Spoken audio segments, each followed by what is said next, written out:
Muy buenas tardes, mi nombre es Carlos Fernández y le vengo a hablar sobre la prueba. La prueba, según Sentis Melendo, es la verificación de afirmaciones formuladas en el proceso conducentes a una sentencia. El objeto de la prueba. El tema del objeto de la prueba comprende fundamentalmente dos grandes apartados: las pruebas de los hechos y la prueba del derecho. El Código de Procedimiento Civil hace expresa mención a los hechos y el derecho establecido en su artículo 340 ordinal 5. Como requisito de la demanda, la relación de los hechos y los fundamentos de derecho que se basan en la pretensión, y en el artículo 389 las circunstancias en las cuales no hay un lugar probatorio entre ellas. 1. Cuando el punto sobre el cual versare la demanda aparezca, así por esta como por la contestación, de ser mero derecho. Y 2. Cuando el demandado haya sido expresamente los hechos narrados en el libelo y haya contradicho solamente el derecho. Y cuando las partes de común hayan acuerdo convencido entre ellos. Circunstancias que han permitido a la doctrina hacer distinción entre juicios de hecho y de mero derecho.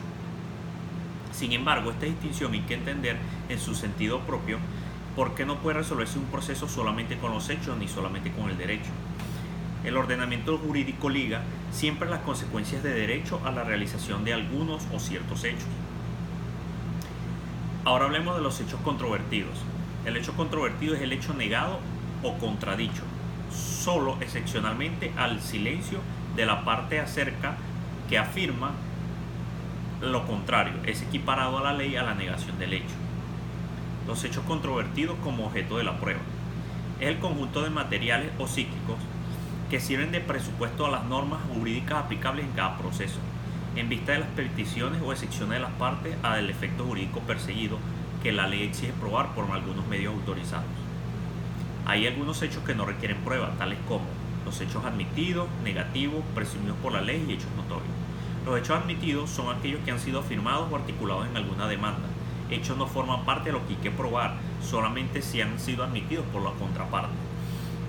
Los hechos negativos en realidad es un hecho frustrado, es decir, un acontecimiento de la vida social que tuvo expectativa de producirse, pero que fue sustituido en la realidad por un hecho que fue distinto y contrario. Los hechos presumidos por la ley son objetos de prueba, hechos presumidos por la ley en el 1394 del Código Civil. Las presunciones son consecuencias que la ley o el juez sacan de un hecho conocido para establecer uno desconocido. Toda presunción está constituida por tres elementos necesarios, que es el hecho conocido, presumido y el nexo causalidad entre el conocido y el no desconocido. Los hechos notorios se consideran hechos notorios aquellos hechos cuyo conocimiento de los cuales forma parte de la cultura propia normal de la vida social y existe entre ellos un conocimiento en común. El derecho como objeto de prueba. Las reglas de derecho contenidas en el ordenamiento jurídico nacional vigente deben ser conocidas por un juez, quien tiene la obligación de estudiarlas y aplicarlas de acuerdo a la interpretación que él convenga, en el artículo 1 y 2 del Código Civil. Principios generales de la prueba. Principio de la competencia es el principio que está íntimamente vinculado a la jurisdicción del juez, es decir, a lo que lleva a cargo su proceso probatorio. Principio de la publicidad, en el sentido procesal, es hacer público de acceso y lugar a todos los hechos y todos los actos del proceso. Principio de la contradicción. Si las pruebas se practican sin darle una oportunidad a una de las partes para contradecirla, estaría violando el debido proceso. Principio de la igualdad probatoria. Las partes deben tener las mismas ocasiones para la defensa de sus bienes o intereses. Principio de congruencia. Tiene que ver con la relación que debe existir entre lo alegado y lo probado en autos y la valoración que hace el juez para dictar su decisión. Principio de la carga de la prueba. Las partes llevan la obligación de demostrar el supuesto hecho de normas cuya aplicación se invoca. Principio de la lealtad y probidad probatoria. Las partes no pueden usar medios de prueba para esconder la realidad y así engañar al juez. Principio de la preclusividad es la oportunidad para realizar un acto procesal, promover, impugnar o evacuar pruebas. Principio de libertad probatoria. Las partes deben disponer de una libertad para valerse de todos los medios lícitos y de esta forma demostrar sus hechos. El principio de inmediación está relacionado directamente con el juez, donde él está relacionado con las pruebas que se presenten durante todo el juicio, todo el proceso. Principio de la exhaustividad El juez debe valorar los medios probatorios practicados de acuerdo con la ley y que se incorporan de conformidad con ella. Principio de control de la prueba. Requiere que las partes tengan la posibilidad de conocer ante sus medios los medios de evacuación promovidos, así como la recepción de este en autos. Principio de la comunidad de la prueba. La prueba evacuada pertenece solo al proceso y a que lo constituyen las actuaciones de quien forma parte de la comunidad procesal. El principio de disposición y renunciabilidad de las pruebas. Las partes usan todos los medios de prueba que están a su alcance. Evacuar en algún grado y de estado de la causa que tengan algún interés o incluso pueden desistir de la prueba pedida y no practicada. Principio de la prohibición de no aplicar el conocimiento privado del juez sobre los hechos. Tiene que ver con la imparcialidad del juez. Esto es muy importante porque está en el artículo 26 de la Constitución de la República Bolivariana de Venezuela en su segunda parte, donde califica a la justicia como imparcial. Principio de interés público de la prueba. La administración de justicia se considera como un servicio público, por ello tiene interés toda la sociedad. Principio de la formalidad y legitimidad de la prueba. Deben utilizarse medios legítimos para llevarla al proceso. Además, se requiere que provenga de un sujeto legitimado para promoverla y evacuarla. Principio de imparcialidad. El juez debe ser imparcial, nunca debe estar de solo un lado de la verdad, siempre en el lado equilibrado, y debe mantener las partes en igualdad de condiciones. Principio de la gratuidad. El artículo 26 establece que el Estado garantiza una justicia gratuita. Principio de la licitud de la prueba y el respeto a la persona. La prueba tiene que prevenir el respeto a la persona, por lo tanto la prueba lícita es aquella que se obtiene durante el debido proceso. Principio de inmaculación de la prueba. Significa que los medios adquiridos en el proceso están libres de vicios intrínsecos y extrínsecos que los hagan nulos. Principio del deber de las partes colaborar en una prueba. Esa colaboración están obligadas las partes inscritas en la solidaridad social de cooperación de los ciudadanos en el funcionamiento de la justicia. Principio de la idoneidad y pertinencia de la prueba. La pertinencia se refiere a la correspondencia entre un medio y un hecho que se va a probar, mientras que la idoneidad es la correspondencia que existe entre el medio y la finalidad de probar y lo permitido por la ley. Principio de la obtención coactiva de los medios de prueba.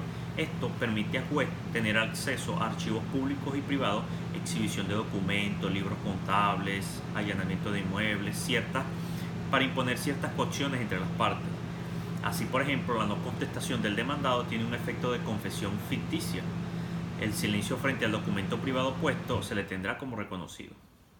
Ahora, es importante recalcar que la carga de la prueba recae sobre la parte quien afirma los hechos del proceso. Es decir, tiene que saber argumentar la prueba, no solamente presentarla.